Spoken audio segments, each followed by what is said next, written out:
Assalamu alaikum. Tambaye shi ya mudi. Assalamu alaikum. Assalamu alaikum. Wannan bai isa ba saboda voice.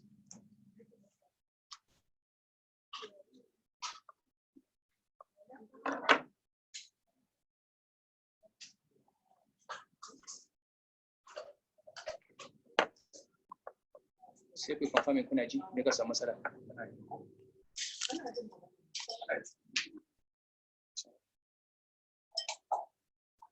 Sai a shirya fara.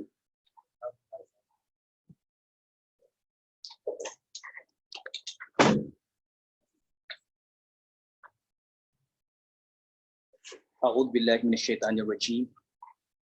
بسم الله الرحمن الرحيم.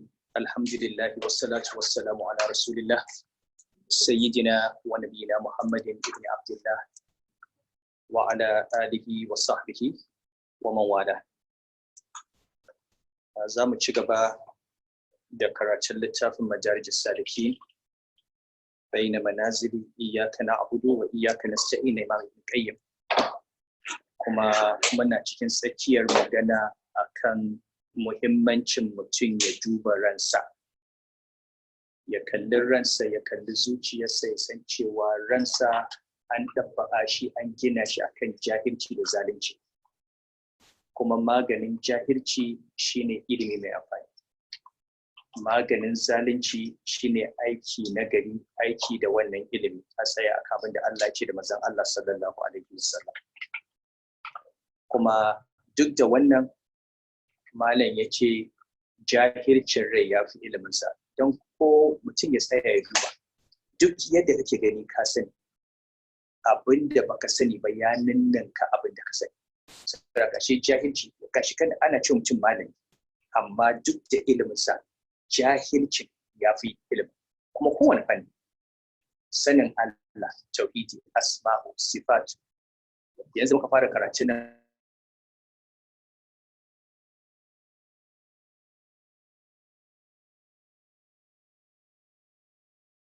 amma abin ciki na koya mana yadda ake roƙon Allah da sunayen Allah da siffofin Allah da ma'anar iyyaka na'budu da ma'anar iyyaka nasta'in da kuma menene siratal mustaqim, menene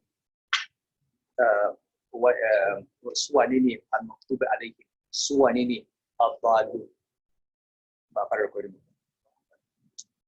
To wa'annan gabaki daya lokacin da ake karanta Fatiha da ba a tsaya an ji mai malam ya faɗa ba, ya fitar da su sai a gashe ba amma san mecece Fatiha har a zo a fahimci abin da yake faɗa na cewa ga baki ɗin littafin Allah suna cikin littafin guda uku, Injila, Taura, Qur'ani, kuma har ma ya dawo da Qur'ani ma ga baki ɗaya zuwa cikin suratul Fatiha. To kowane fanni na ilimi haka yake, idan fiqh ne, idan usul ne, idan economics, idan medicine ne, dai kai karatu. Mutum yana cewa ai ya gama sani, to bai san komai ba. In ka ji mutum yana cewa shi ya gama sanin abu, to bai san wani abu ba. Yana ƙara ilimi zai san cewa ashe a cikin wannan ɗan fannin ma da ya ɗauka abubuwan da bai sani ba sun ninninka abubuwan da ya sani. To haka rayuwa take gabaki ɗaya. Saka jahilcin da yake cikin rai duk da ilimi, jahilcin ya fi ilimi. Haka kuma zaluncin ya fi adalci da yake cikinta. To haka aka ce da wannan magana cewa mutum ya duba wannan kuma ya san cewa ba shi da mafita daga wannan sai da roƙon Allah, da roƙon Allah subhanahu wata'ala. Allah ne yake wa zuciya ilhami ga abin da yake daidai da abin da yake ba daidai ba akan fitira, kuma Allah shine zai taimaka maka kan sarkake zuciya. Shine kamar addu'ar manzon Allah sallallahu alaihi wasallam, Allahumma ati nafsi taqwaha fazakkiha anta khairu man zakkaha anta waliyuha wa maulaha. To sai ya ce a ci gaba da magana, ya ce wa min ha ma zakarahu sahibul manazil.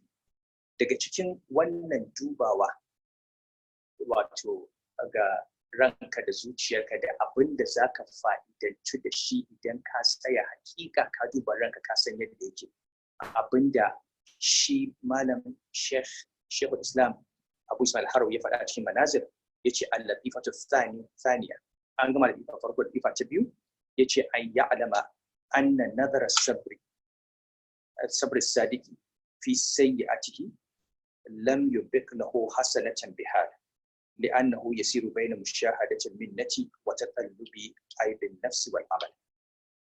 cewa sai mutum ya san cewa in dai mutum mai basira ne, albasir yana da basira, as-sadiq kuma da gaske yana neman hanyar Allah, yana kuma ga Allah, in dai da gaske yana da basira wato da fahimta, sannan kuma yana da gaskiya a cikin neman da yake, to duban da zai yi a cikin aibin da yake kansa,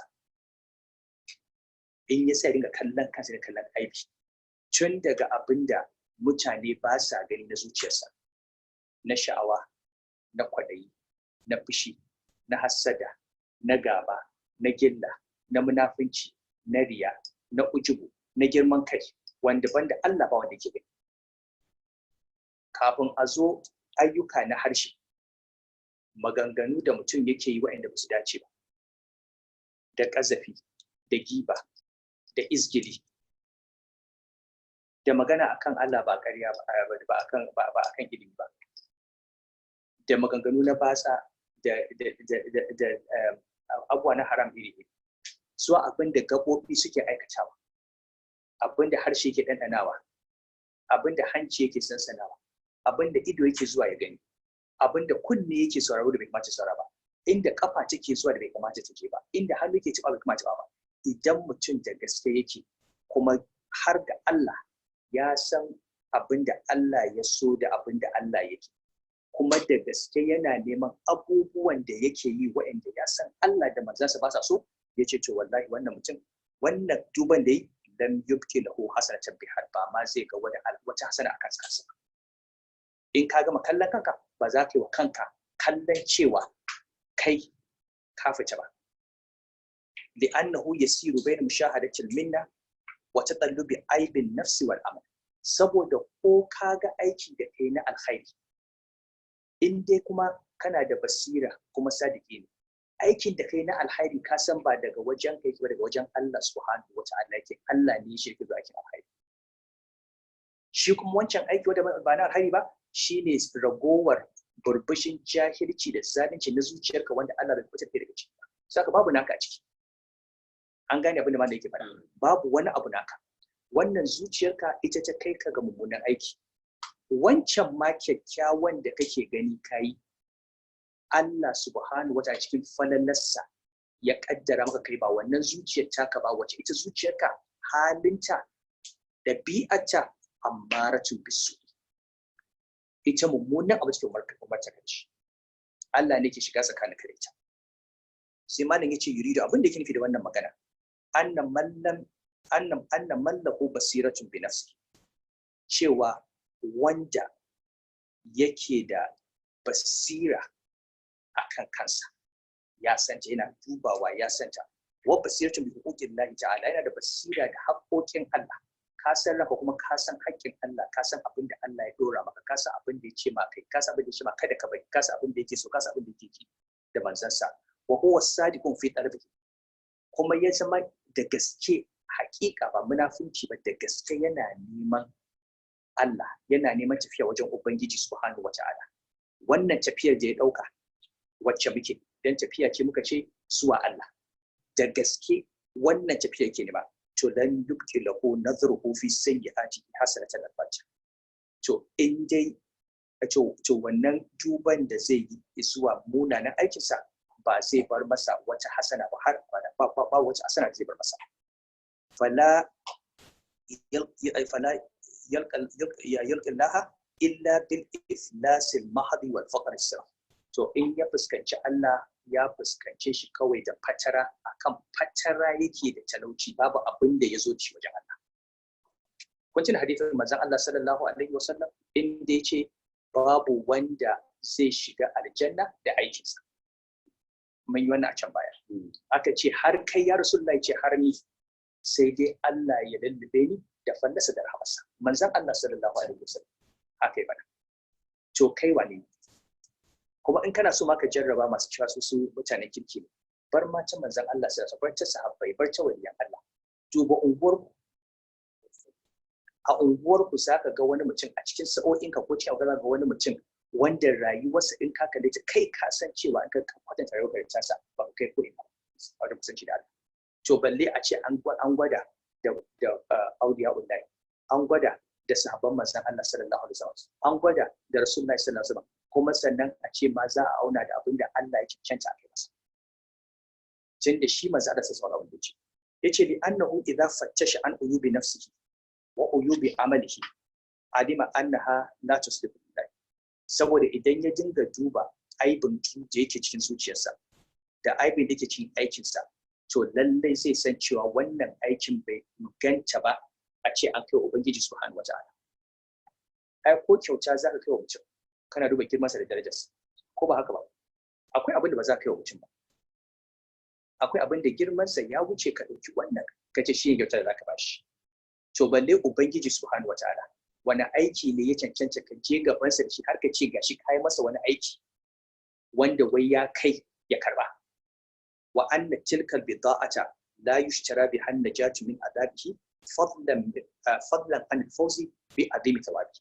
Sha wannan dan guzurin da ka tafi da shi lahira ba fa zai iya sai maka kuɓuta ma daga azabar Allah ba, balle sa ka a cikin girman, a cikin ladansa mai girma.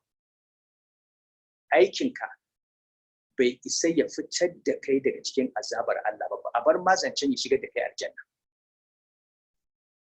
ya fito da kai daga azaba. Wannan aikin naka da kake gani hasana, kake ganin ta, in ka auna ta da sauran abubuwa na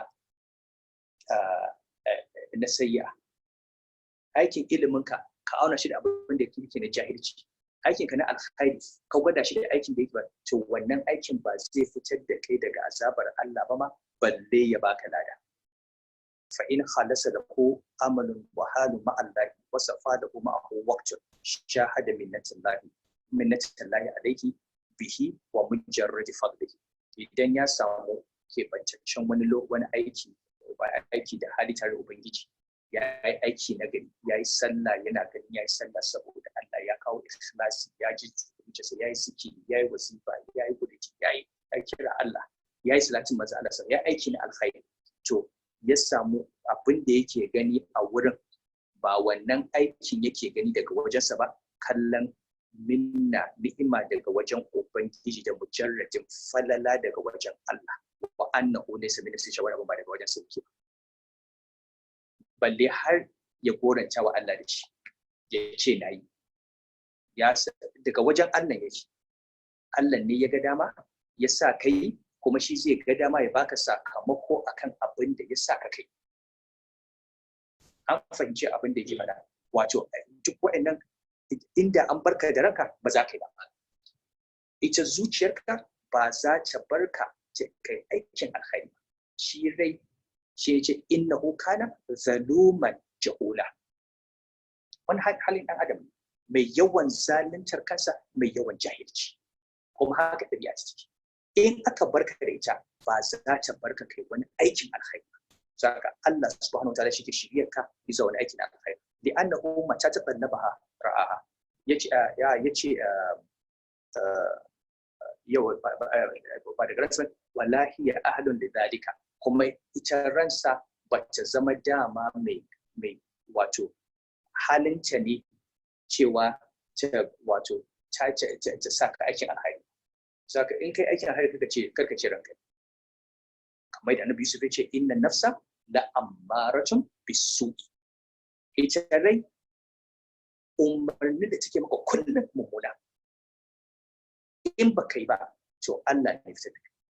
Yace fa huwa da'iman mushahidun li minnatillahi alayhi wa li uyubi nafsihi wa amalihi. Sai mutum ya zama da'iman yana kallon ni'imar Allah subhanahu wa ta'ala da masa yasa shi aikin alkhairi, kuma yana duba aibin da yake ransa da aibin da yake cikin aikinsa, bi annahu man ta tallaba haraha. So duk sanda yake nema zai gani, duk sanda yake neman aibi zai gani, imma wanda mutane suke gani ko suke ji, ko wanda kai ka sani Allah ya rufa maka asiri ba wanda ya sani sai kai sai Allah, amma kai ka san kai, ko ka boye wa dan adam kai ka san kai ko ba haka ba in ka ne wa kanka gaskiya ba za ka boye wa kanka ba ka san ka aikata ka san ka saba wa Allah ko da ba wanda sun kuma ka san Allah ya ganka ya to duk sanda ka nemi aibin nan ba za ka yi shi to yin wannan yace wa hadha min ajalli anwa'il ma'arif wa alfa'i hali abdul wannan kuwa yana cikin manyan nau'o'i na sani da kuma suka fi komai amfani ga bawa in yana son ya amfani kansa a rayuwarsa ya rike wannan ya san cewa mummunan aiki wanda ya aikata dama ɗabi'ar ransa ce akan haka aka gina ta kyakkyawan aiki wanda ya Allah subhanahu wa ta'ala shi zuwa ciki gode wa Allah da shi zuwa wannan sannan ya dinga duban wannan aibin ya san cewa to fa shi bai cancanci wani abu ba dan wai wani aikin sa wai ya ce wai har ya wani aikin da zai shiga da shi a janna bai ba amma yana roƙo cikin fallar Allah da rahamarsa da karamcinsa ya ɗauki wannan ɗan guzurin da yake bai kai ya kawo ba ya haɗa da karamci ya karba ya sa shi a cikin aljanna walidhalika kana sayyidul istighfari shi yasa istighfarin da ake cewa sayyidul istighfari shugaban dukkanin neman gafara cikin hadisi shine Allahumma anta rabbi la ilaha illa ant khalaqtani wa ana abduk wa ana ala ahdika wa wa'dika mastata'tu a'udhu bika min sharri ma sana'tu abu'u laka bi ni'matika alayya wa abu'u bi dhanbi faghfirli innahu la yaghfiru dhunuba illa ant ubangiji kai ne Allah kai ne ubangiji na ba abun bauta da gaskiya sai kai ka halicce ni kuma ni bawan kai ina nan akan ahadinka shine umarnin da kai min na cewa ka aikata kaza ka bar kaza gwargwadon iyawata haka kuma ina kan wa'adinka shine cewa idan na aikata kaza zaka bani lada in na aikata kaza zaka akwai zunubi iyakacin iyawata nake ba yadda ka cancanci ai maka ba a'udhu bika min sharri ma sana'tu ina neman tsarinka daga sharrin abin da na aikata abu'u laka bi ni'matika alayya na yi maka ikirari na yadda cewa ka yi min ni'ima ina godiya kuma akan wannan ni'imar da kai min wa abu'u bi dhanbi kuma na ikirari cewa ni kam mai laifi ba na musu aikin alkhari da na yi Allah na yarda cewa ni'imar ka ce ta sani mummunan aiki zunubi na yarda cewa ni nawa ne an gane ni'imar cika alayya wannan kuma ce dambi zunubi da ba kai ka sa ni ba ni nayi fakfirli ka gafarta tun da na yarda na yi wannan laifi kuma na yarda cewa kai kaɗai ne cikin ni'ima ka zaka gafarta min to Allah ka gafarta min innahu la yughfiru illa anta babu wani wanda ke gafarta zunubi banda kake ya Allah fatadammana hada al-istighfaru al-i'tiraf min al-abd bi rububiyyatihi wa ilahiyyatihi wa tawhidihi wannan istighfarin ya kunshi abubuwa da yawa ya kunshi cewa shi bawa ya yi itirafi ya yadda da rububiyyar ubangiji subhanahu wata'ala ai ya ce anta rabbi ko kai ne ubangiji na ya yadda da wannan ka ga wa Allah kai ubangiji na wa ilahiyyatihi ka ce Allahumma Allah na kai kadai nake bautawa mai fatiha ce iyyaka na'budu wa iyyaka Allahumma iyyaka nasta'inu rabbul alamin tauhidin uluhiyya da tauhidin rububiyya yace to yace wa tauhidihi da kuma kadaita shi saboda ka ce la ilaha illa anta duk an hada to yace wal itirafa bi annahu khaliquhu alimu bihi kuma ya yi itirafi da cewa Allah shine wanda ya halicce shi kuma shine masani da shi iz ansha'ahu nash'atan tastalzimu ajzahu an ada'i haqqihi wa taksirahu fi saboda ubangiji shine fa ya ga dama ya halicci wannan bawa halitta wacce ta tilasta wa ajizanci akan bawa Allah cikakken haƙƙinsa da kuma takaita ciki. Wato duk Allah ya san cewa ba za mu iya ba.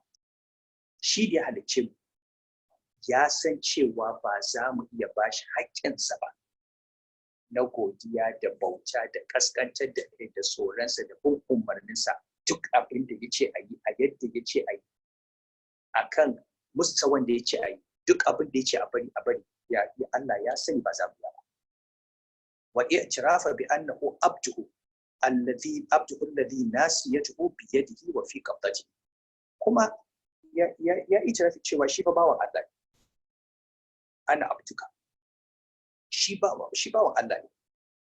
Wannan tozan gashi nan na goshi ko linzami ko abin da daga yana hannun Allah subhanahu wa ta'ala ya damka shi sai yadda ya juya ka. Bawa ne yana hannun ubangijinsa sai yadda aka yi da shi. La maharaba da homin, ba zai iya gudu da shi. Ana gani yanzu idan an je da wafi saboda yara suna fata sai mace ta daura wa ɗanta belt irin na kare wanda ake sawa karnuka, sai ta daura a jikinta, daura a jikinsa. Duk inda yaro zai je, duk inda ya je iyakacin gudunsa, wannan belt din ba zai iya fitawa, balle ya bata da sai. Ko to saboda haka wato ka san cewa kana nan ba yadda zaka gudu wajen ubangijinka. Wala waliya lahu siwahu, ba ka da wani majibunci ba shi ba, babu inda zaka je. ثم التزام الدخول تحت عهده وهو أمره ونهيه الذي أعيده إليه على لسان رسله. sannan kuma ya lazimci wannan shiga karkashin ahadin Allah subhanahu wataala. Ahadin nan shine umarninsa da hannunsa da hannunsa. Umarni da hannu. Allah ya ce kai kaza, walaqad ahidna ila adama min qablu fa nasiya wa lam najid lahu azma. Ai mun yi ahadi ga babanku annabi Adamu daga farko, tun farko ya manta, ba mu san wannan azuma daga da shi ba. Amma me ahidi nan shi wani alƙawarin da aka yi masa, wannan umarnin da aka yi masa na cewa wannan inna hadha aduwwun laka wa li zawjika fala yukhrijannakum min al-jannati wa tashqa. Akan kiyayi iblis, kuma yace kada ya ci wannan ɗan itace, kuma ya ci. So aka ahad, umarni da hannu, kai kaza kada kai kaza, to ka tsaya akan wannan iyakacin iyawarka. Allazi ahidahu ilayhi ala lisan rasul, kuma shine alƙawarin da yayi akan harshen manzanninsa. Manzon Allah sallallahu alaihi wasallam ya zo ya faɗa, ya ce ga abin da Allah ya ce, ga abin da Allah ya ce ka yi, ga abin da Allah ya ce ka bari. وما كان لمؤمن ولا مؤمنة إذا قضى الله ورسوله أمرا أن يكون له الخيرة من أمره. Ba zai yiwu ba ga mumini ko mumina idan Allah da manzansa sun yanke hukunci a wani abu su ce gashi, ya zama suna da wani zaɓi daga akan zaɓin Allah da zaɓin manzansa.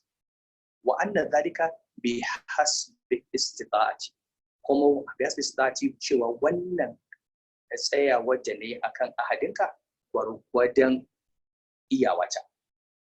Bi hasbi istita'ati la bi hasbi ada'i haqqika fa innahu ghayru maqturin lil bashar.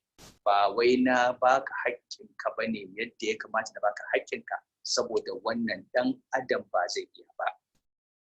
Wa inna ma huwa juhdul muqilli wa qadru taqa. Wannan iyakacin kokari na ne wanda bai kai ko ina ba, da kuma gwargwadon iyawata. Wa ma'a zalika, amma duk da haka, duk da cewa na san aikin nan da na kawo bai kai a kawo gabanka ba, fa ana musaddiqun bi wa'adika alladhi wa'adtahu li ahli ta'atika wa bi thawabi wa li ahli ma'siyatika bil iqab. Na gaskata da alƙawarin kuma da kai wa waɗanda suka bi ka cewa zaka ba su lada, waɗanda kuma suka saba maka cewa zaka yi musu uquba. Fa ana muqimun ala ahadika, saka ina tsaye akan wani ahadinka, musaddiqun bi wa'adika, kuma ina gaskata wa'adinka.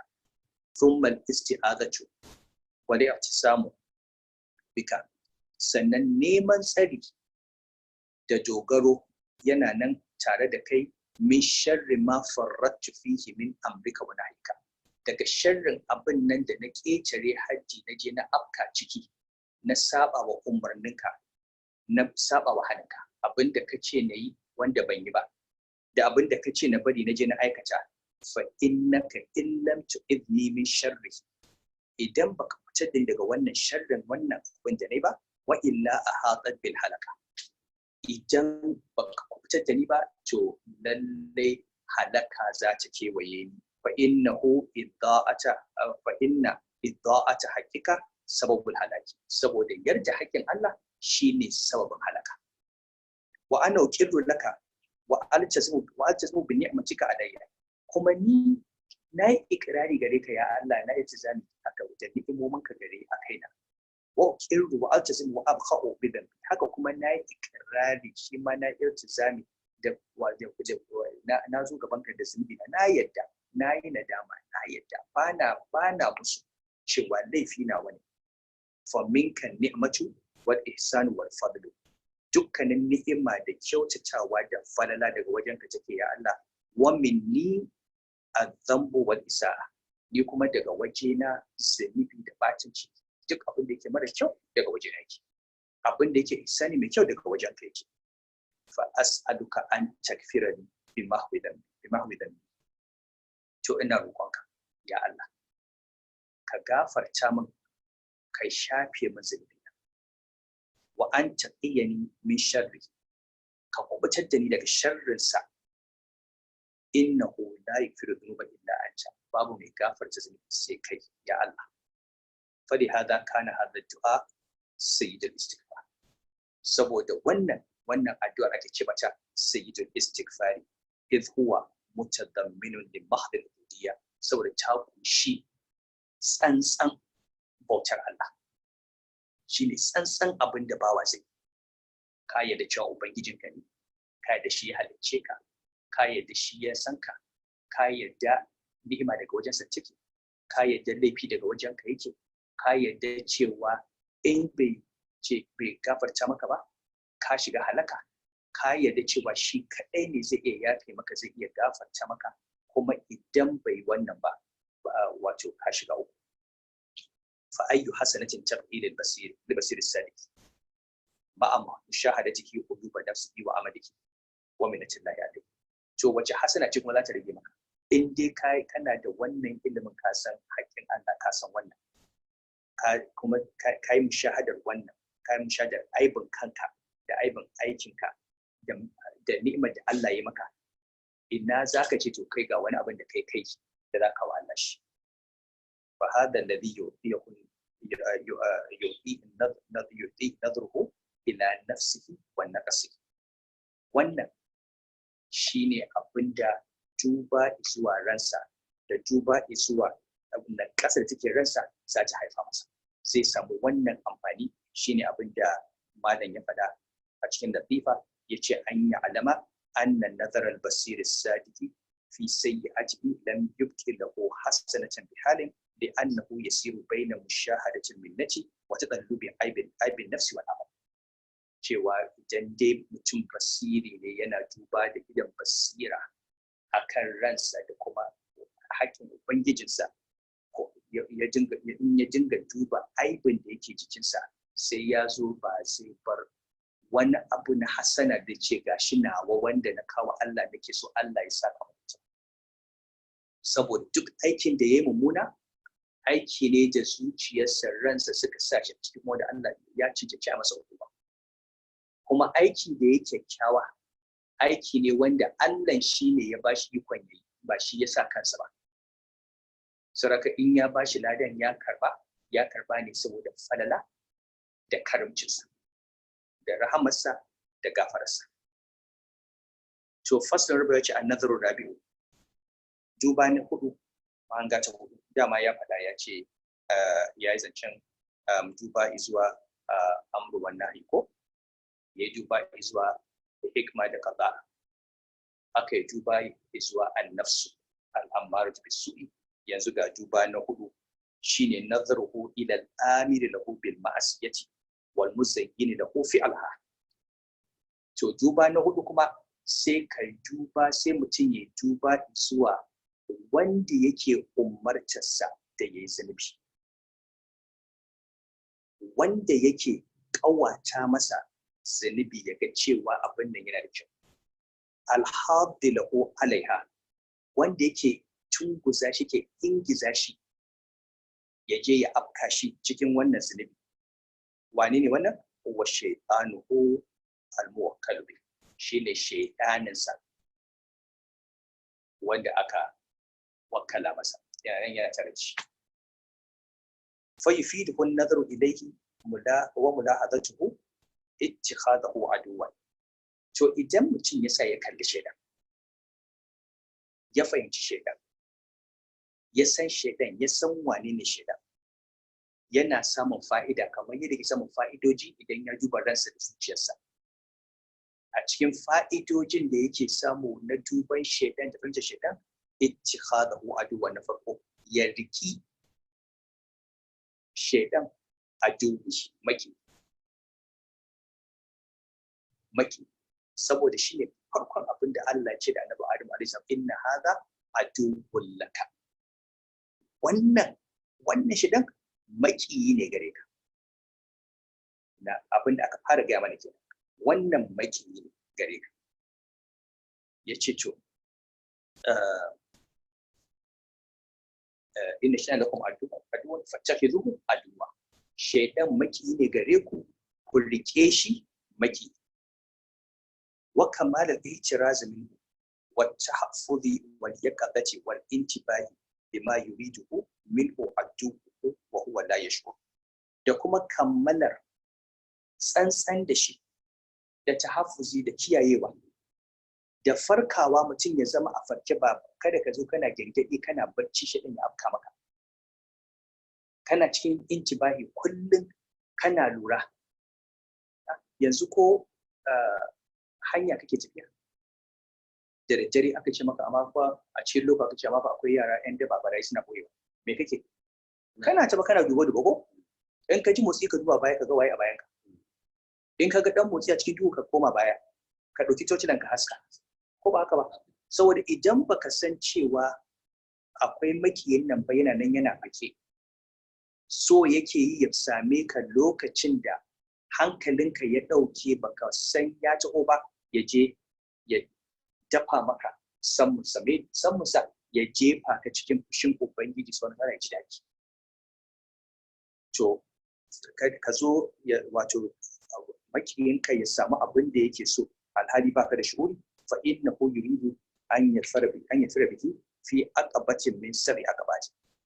Shi fa shedan so yake dama ya kama ka, ya makale ka, ya cafke ka a cikin akaba guda bakwai. Akaba ita ce wato abinda a turanci ce obstacle ko hurdle, kamar wani tsauni da aka sa a gabanka wanda ya tokare maka hanya, wanda idan ba ka tsallake shi ba ko ka bi, ba za ka kai inda za ka kai ba. Kamar yadda Allah ya ce falakta hamal aqaba wa ma adraka bal aqaba fakku raqaba aw it'amun fi yawmin dhi masqaba yatiman da maqraba aw miskinan da matraba. Cewa ai gashi dai Allah ya baka idaniya, ya baka harshe, ya baka labba guda biyu, ya shige ka hanyar gaskiya, da amma baka tsallake wannan obstacle din ba inda zaka shiga rahmar Allah. Menene obstacle? Ta yaya zaka tsallake shi? In kana da bawa, ka yanta bawa a hanya ce. Ko kamar yanzu din nan, wannan ayar duk da ba ita ce wannan saki layi, amma tana da shaka ba. Aw it'amun fi yawmin dhi masgabatin yatiman da makrabatin aw miskinan da matraba. Ko ciyarwa a cikin ranar da ake tsananin yunwa, a ciyar da maraya wanda yake makusanci, ko miskini wanda yake miskini fitta kake cin wani bashi. To yanzu dan Allah, a wannan ranakun da ake coronavirus,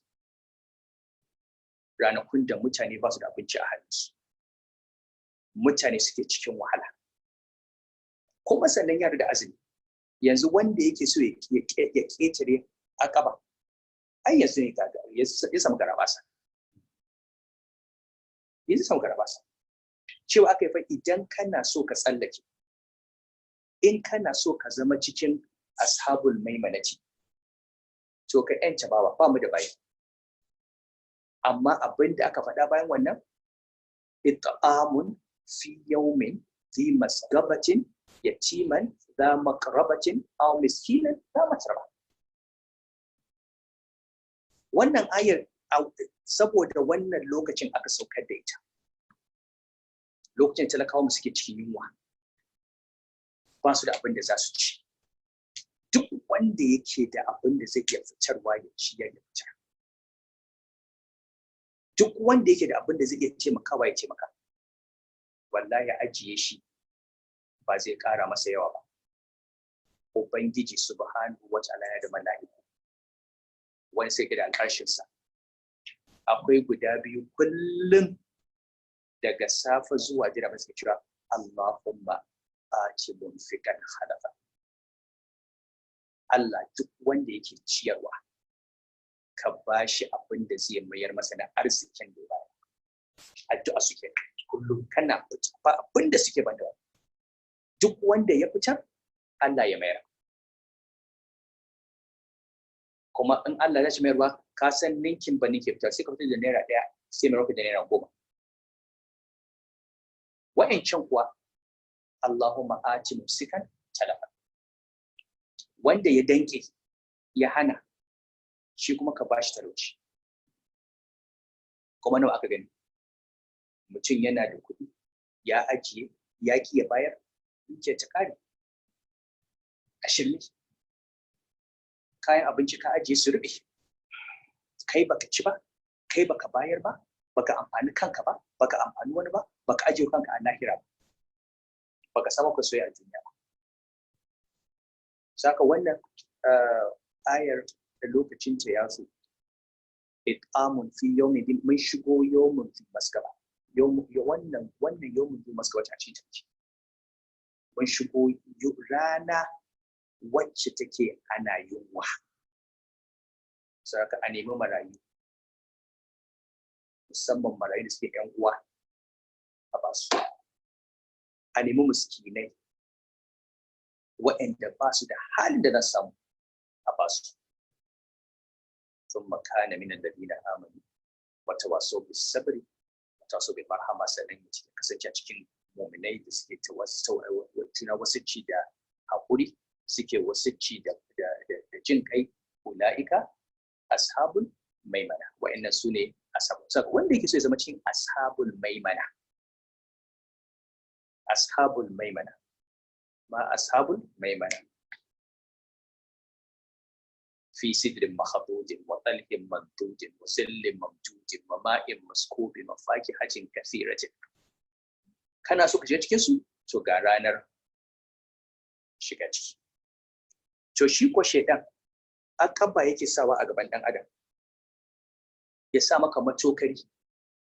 Matokarin nan wanda zai hana ka shiga cikin ashabul maimati. Matokari wanda zai hana ka zuwa ga yaddar Allah subhanahu wataala da yin abin da Allah yake so. Kuma matokaran nan iri-iri ne, wato duwatsu ne, tsibirai ne, sai wato akwai wanda ya fi kowanne wahala. Daga shi yake farawa. Wato in ya zo, wato sai fara kamar da ke kamar from the most difficult. In ya kokari ya jefa ka nan, in ya kasa wannan, to sai ya sauko wanda yake bin sa. In bai iya ba sai ya ƙara saukowa.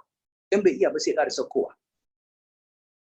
Saka akabarsa ta farko, akabatul kufri billahi, shine akabar kafircewa Allah. Wa bidinihi wa liqa'ihi wa sifati kamalihi wa ma akhbarat bihi rusuluhu. Wato sai ya saka akabar da zaka kafircewa Allah, ko kafircewa addininsa, ka kafircewa gamuwa da Allah, kace ai babu lahira, ba za a ce wallahi ba za mu tashi ba, ko ka kafircewa siffofinsa na kammala, ko kuma ka kafircewa wani abin da manzon Allah sallallahu alaihi wasallam suka bada labari akan Allah kafirci fa innahu in tafira bihi fi hadhihi al-aqaba baradat naru adawatihi wastarahama. Idan shedan ya ci sa'a ya sa musulmi ya kafirta, ya sa dan adam ya kafirce ya ce bai yarda da Allah ba, ko bai yarda da siffofin Allah ba, ko bai yarda da manzannin Allah ba, ko bai yarda da ranar lahira ba, ko bai yarda da littafin Allah ba, to shi kenan wannan wutar ta kiyayya sai ce sanyi ya gaba. Kuma shi dukkanin abu haka yake, duk mugu wanda yake so jefa ka akan mummunan hanya, in baka shiga ba ya saka, daga ran da ka biyo hanyarsa to ka zama abin su. Hatta kafiran Makka, mushrikan Makka, da manzon Allah sallallahu alaihi wasallam ya karkata zuwa abin da suke so, da ya zama wanda sun fi son sa akan kowa. Wa in kadu la yaftinunaka an alladhi awhayna ilayka taftariya alaina ghaira idan lattakhaduka khalila. Da ya karkata, da a ce ya tsaya ya bar abin da Allah ya ce masa ya faɗa, ya faɗa abin da ya yi masa kage, ya yaba wa iyayen gijin da suke bautawa, da sun ɗauke shi ne badali, shi ne hari, babu kamar sa. To shi ɗan idan ka kafirta kiyayya tare da ma kiyayyar ai ba wai kai shi abin da shi makiyin Allah ne, kuma kiyayyarsa dama gare ka shi ne so yake saboda babanka Adamu a hoshi daga aljanna so yake kai ma jifa ka wuce ta da mata. Saka daga ran da ka kafirce ai ka zama cikin kungiyarsa tare za ku je, saka kai ya barka sai ta wajen wani. To yace fa in iktahama hadhihi al-aqaba, idan Allah ya tsallakar da kai wannan aqaba baka kafirce ba, duk inda ya so ka kafirce kai dai ka yarda cewa akwai Allah, kuma Allah ɗaya ne, kuma shi kadai kake bautawa, kuma ka da manzon Allah Muhammad sallallahu alaihi wasallam, ka da alqur'ani, ka da lahira, kai imani da Allah da mala'ikunsa da littafansa da kudura da ranar lahira da kudura khairihi wa sharrihi, to ka fita wato wannan jamin habi basiratul hidayati, mutum ya kubuta daga wannan da basirar shari'a, wasalima ma'ahu nurul imani, kuma wasalima ma'ahu nurul imani, kuma sannan ya samu lafiya da wannan wato hasken imani, ya samu lafiya kuma yana tare da hasken imani a cikinsa, to talabahu alal aqabati thaniya, to sai ya nemi ta biyu. Shikenan ka kafircewa, to bi aqabatul bid'a, to ka shiga bid'a, ka ɗauko wani abu wanda Allah da manzansa ba su yadda ka bauta musu da shi ba, ka ce wannan shine ibada, shine kusanci ga Allah. Ka ɗauki wani abu wanda Allah da manzansa ba su hana shi ba, ka ce wannan idan ka hannu za ka samu kusanci ga Allah. Ka dinga yi musu kage. Kun tuna hadithin man ajani waliyan fa adantu bil harbi, wanda wanda ke sai zama waliyin Allah, yake kusanci da Allah, da me yake bautawa Allah? Allah ce bi mithli maftaratu alayhi, da misalin abin da na fahimta masa. Kai nafila ta sallah, kai nafila ta azumi, kai nafila ta zakka, ita ce sadaka, kai nafila ta hajji, ita ce umra, kai nafila ta zikiri la ilaha illallah, kai nafila ta salatin annabi Allahumma salli ala Muhammad, kai nafila ta istighfari, kai na duk abin da Allah ya ce ka aikata to yana so. To idan ka dinga yin makamancin wannan, ka yawaita karatun Qur'ani, salatin manzon Allah, istighfari, duk ɗarikunan da aka yi saboda wannan aka yi su, saboda a ci gaba da yin wa'annan nafilfilan. Saboda me? Allah ya ce wala yazadu abdi ya taqarrabu ilayya bin nawafil hatta uhibbu. In dai ka ci gaba da yi, ka kaucewa abin da Allah yake, kai abin da ya kawo, bai fa ka kawo wajibi ba. Kada fa mutum ya zauna wai yana wazifa lokacin sallah ya zo ya wuce ya je yana kaza in sallah in an kira sallah ta shiga sallah in azumi ya zo kai azumin ka lokacin da aka ce mara lafiya yana ciwo lokacin ziyara ne ka je ka ziyarci shi biyayya ga mahaifiya ka je kai lokacin wazifa kuma zikiri ka je kai to kana yawan wa'annan nafila har sai Allah ya so ka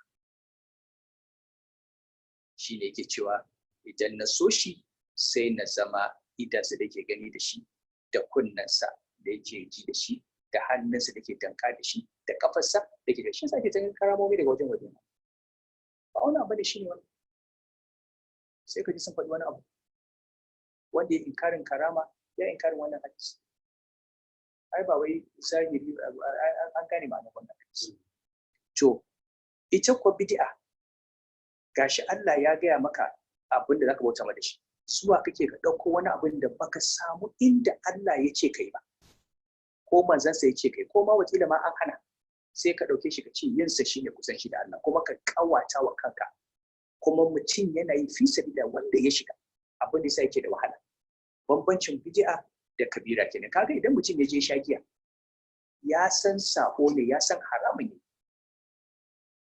amma idan mutum ya shiga cikin bid'a har ga Allah gani yake kusanci yake da Allah shi yasa ba a tuba yawanci sai in Allah ya taimake ka da ido abu ne ka ɗauka wa kanka kamar yadda kiristoci suke su da gaske da suke cewa annabi Isa dan Allah ne da sai sun ɗauka kusanci ne da Allah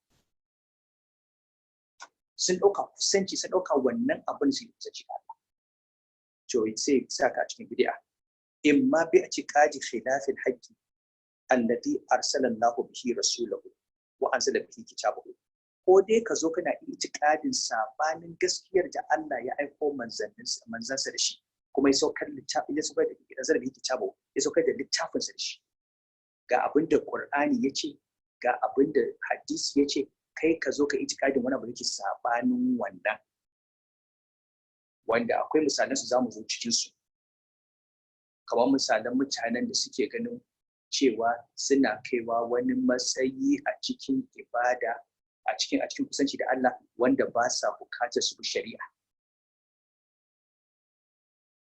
wannan zamu zo kansu kuma za a yi magana akan su kuma za a faɗakar akan saboda aqida ce wasu wani sun fara shigo mana hatta a Kano a cikin muna ganin mutane sun fara yin wa'annan magana to yace wa imma bi ta'abbudi bima lam ya'tan bihi min al-awda'i wa rusum al-muhdatha muhdath fi ad-din allati la yakunu Allahu min shay'a ko kuma a dinga bautawa Allah da abinda Allah bai izini da shi ba ko a kirkiro waɗansu abubuwa a zazzana waɗansu abubuwa a cikin addini waɗanda Allah baya karɓar komai da su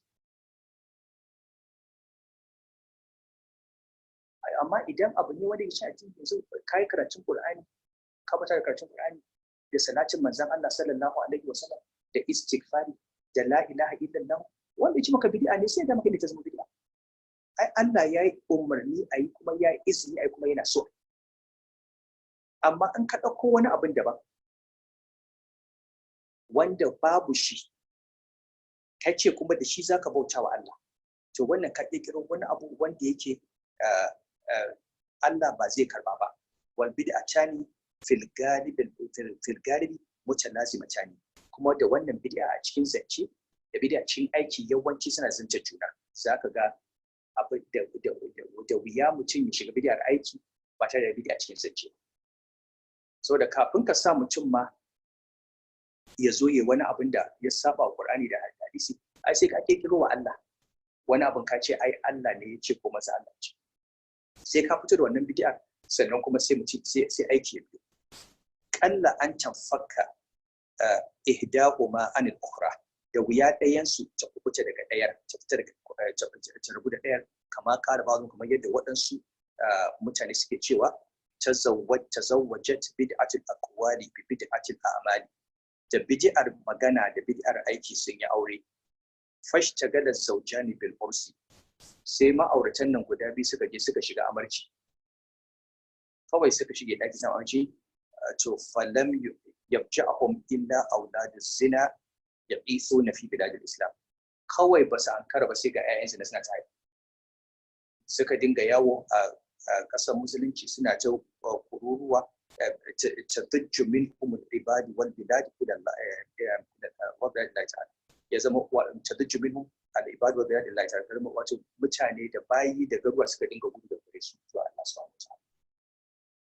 Wa qala shaykhuna, yace qala shaykhuna ibn qayyim, yace shaykhuna yana maganar shekunsa ibn taymiyyah almajin ibn taymiyyah, yace tazawwajat al-haqiqatu al-kafira wal bid'atu al-fajira fa wulida bainahuma khusran ad-dunya wal akhirah. Yace haqiqa kafira, ai kuna jin waɗansu mutane waɗanda ai kun ji malaman tijaniya sun ce waɗannan ba 'yan tijaniya ba, amma sun ce suna da awar 'yan tijaniya, wai su 'yan haqiqa ne, sai su ce ba sa buƙatar shari'a. Wannan ko kafirci ce. To wannan hakika kamar ta auri bid'a fajira, shikenan aka samu hasarar duniya da lahira. Sai a magana akan wannan da abin da yake ya kamata mutumin da yake cikin dariƙa da yana cikin sunna ya rike, da abin da kuma ya kamata ya kula da shi. Da ba mu so mu maganar ba, amma lokaci da zai zai maganar kuma yana da kyau a yi, saboda ita rai kamar farar takarda ce, kowa ya samu rubutu yake.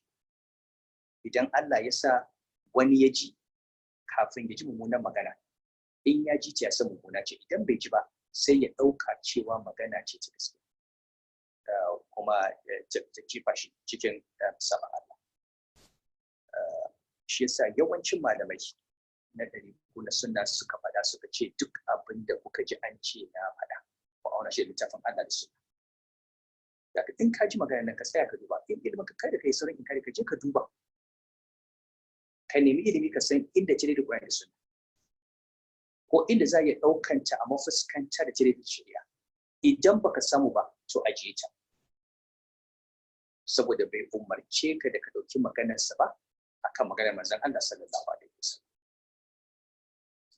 Fa in qata al-abdu hadhihi al-aqaba, idan ya tsallake wannan aqabar, wa khalasa min habi nur sunna, ya kubuta da ita daga hasken sunnar manzon Allah sallallahu alaihi wasallam, wa atsama min habi haqiqatil mutaba'ati wa ma madha alaihi salaf al-akhyar min as-sahaba, ya kare kansa da ita da bin abinda magabata na kwarai na sahabbai da masu bin su bi ihsani da aiki na gari suka yi. Wa hayhata an tasmahal asarul mutaakhiratu bi wahidin min hada darb. Su kuwa yawancin zamani wanda ya zo na baya, a zamanin sama yake magana kenan, to ba ma sa yadda da irin wannan.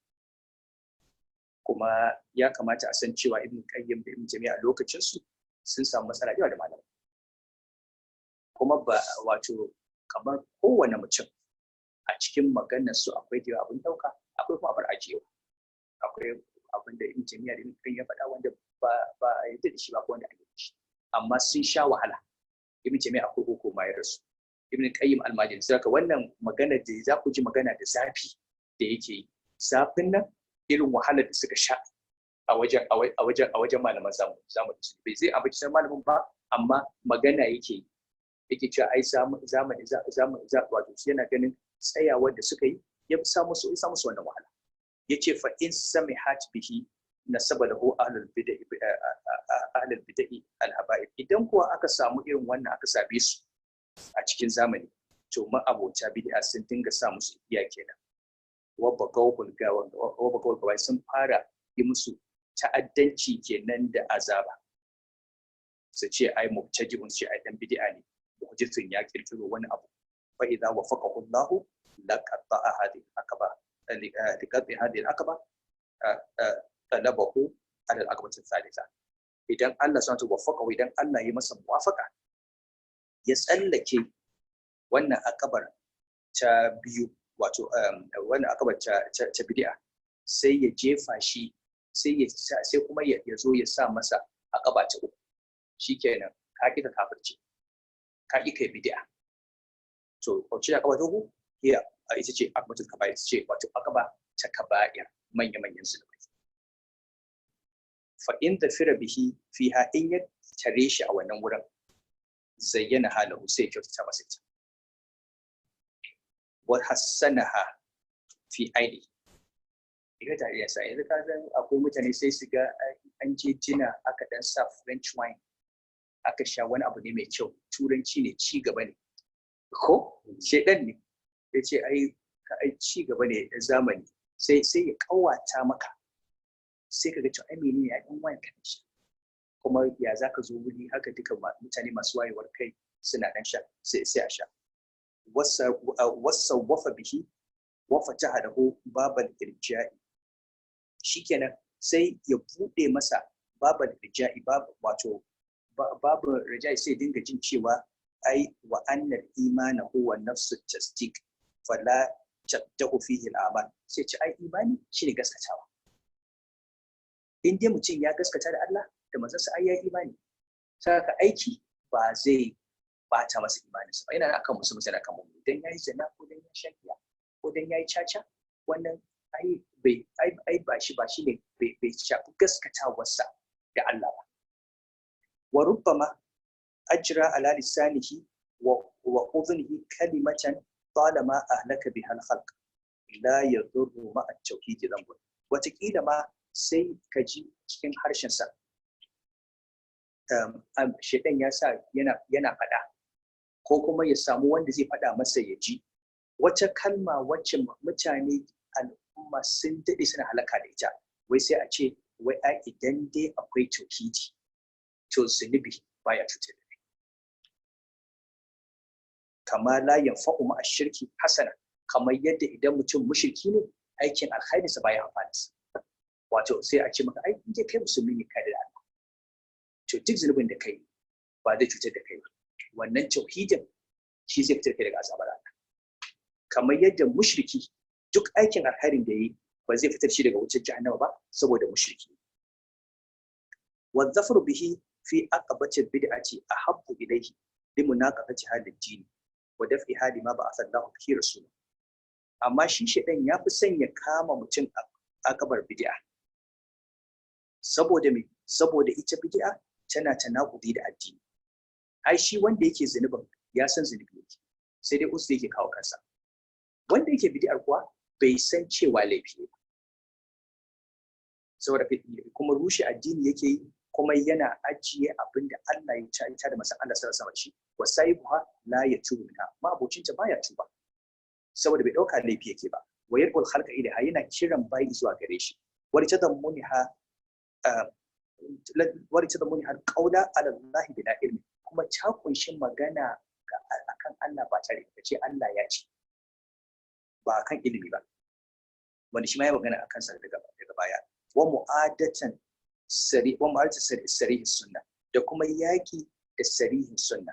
Wa mu'adati ahla, da yaki da ma'abota sunna.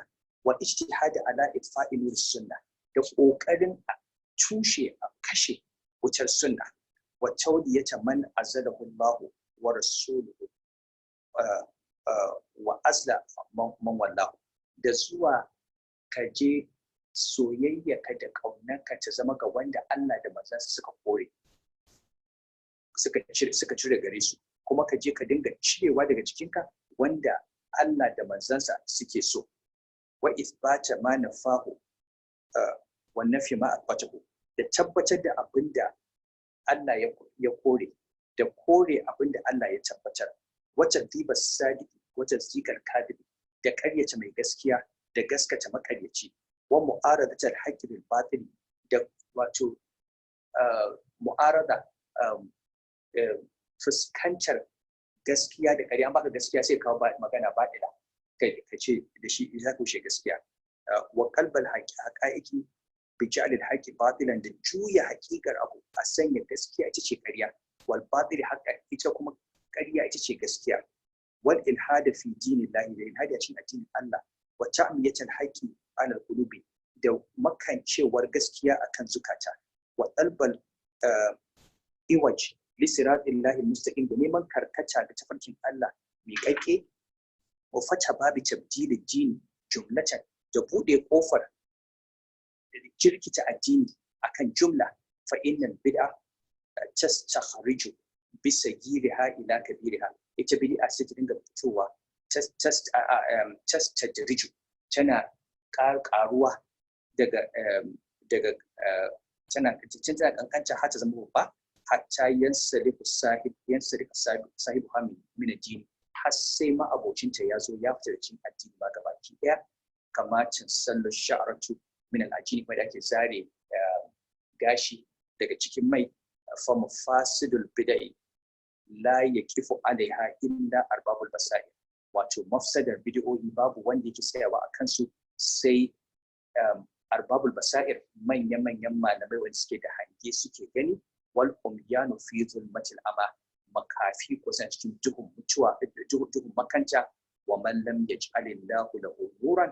fa ma lahu min nur wanda Allah bai sanya masa haske ba to ba shi da haske wannan shine ita ce aka bata uku sau haka shaidan zai nemi sa mutum akan kafirci idan bai samu ba zai nemi tura shi kan bid'a idan bai samu ba zai tura shi fagen kaba'ir manyan zulfai za mu tsaya a nan saboda gobe za mu ci gaba insha Allah daga akabatar rabi'a ita ce wato akabata sagair kananan zulfai idan ya hana idan bai sami ka sha giya ka yi caca ka yi babban zunubi ba to zai je ki baka cikin kananan zunubai da kuma illarsu insha Allah subhanahu wataala muna amfani da wannan dama mai ta'aziyya mu ga ta'aziyyar mu ga mutane da suke wuce wa mace akan da sauran sassa na kasar nan Allah ubangiji ya gafarta musu kuma Allah ya yi wa masoyin mu mai kaunan mu Shehu Bama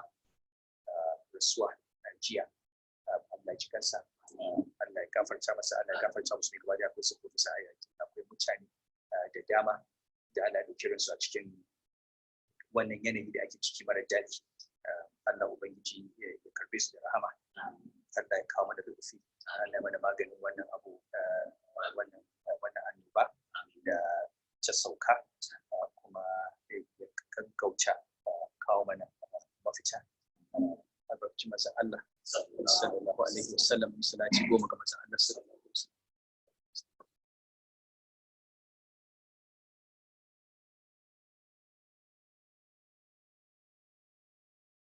karanta Fatiha bismillahir rahmanir rahim alhamdulillahi rabbil alamin arrahmanir rahim maliki yawmiddin iyyaka na'budu wa iyyaka nasta'in ihdinas siratal mustaqim siratal ladzina an'amta alaihim ghayril